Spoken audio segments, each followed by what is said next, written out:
अस्सलाम वालेकुम नाजरीन, फ्री MBA में खुश आमदीद। कुछ अर्सा पहले मैं एक स्कॉलर की वीडियो सुन रहा था जिसको सुनने के बाद मैं बहुत मुतासिर हुआ, क्योंकि वो बात बहुत बेहतरीन कह रहे थे।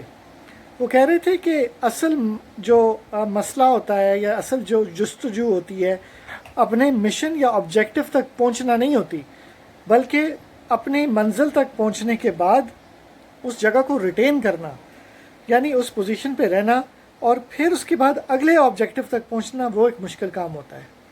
लोगों को उनकी मंजिल मिल जाती है, लेकिन वो कुछ ना कुछ धुंधले हो जाते हैं और वो अपनी मंजिल पे ज़्यादा अरसे तक कायम नहीं रह सकते। आज इस वीडियो का मौजू उसी हवाले से है। आपको एक छोटी सी टिप देना चाहता हूँ। अगर आप कारोबारी फ़र्द हैं तो आप अपना YouTube चैनल बनाएं। प्लीज़ मेरी बात को गलत मत समझिएगा। YouTube चैनल बनाने का मकसद व्यूज़ जमा करना, लाइक जमा करना, पैसे कमाना या सब्सक्रिप्शन लेना नहीं है।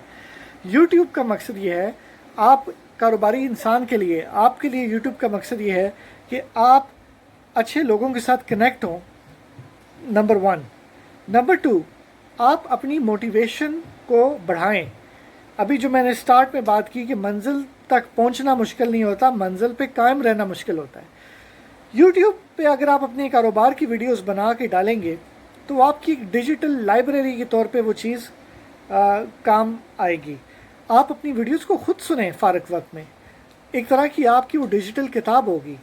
प्लस आपके उस YouTube चैनल से बाकी लोग भी फ़ायदा उठाएंगे और ज़ाहिरी बात है, लोग उसको लाइक और सब्सक्राइब भी करेंगे और आप अच्छे लोगों के साथ कनेक्ट हो सकेंगे।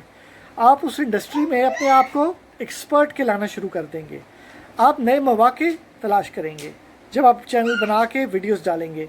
आप ऐसे लोगों से मिलेंगे जिनकी आप वीडियो बनाएंगे, उस तरह से आपके ताल्लुकात मज़ीद बेहतर होंगे, आपका नॉलेज इम्प्रूव होगा। तो लिहाजा YouTube ना सिर्फ आपको सोशल नेटवर्किंग के लिए इस्तेमाल आएगी, बल्कि आपका नॉलेज और मोटिवेशन दोनों बढ़ाएगी।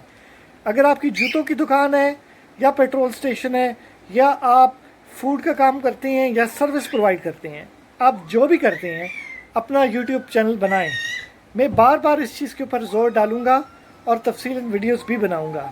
इस वीडियो को अपने दोस्तों तक शेयर करें और अपना बहुत बहुत ख्याल रखें। खुदा हाफिज़।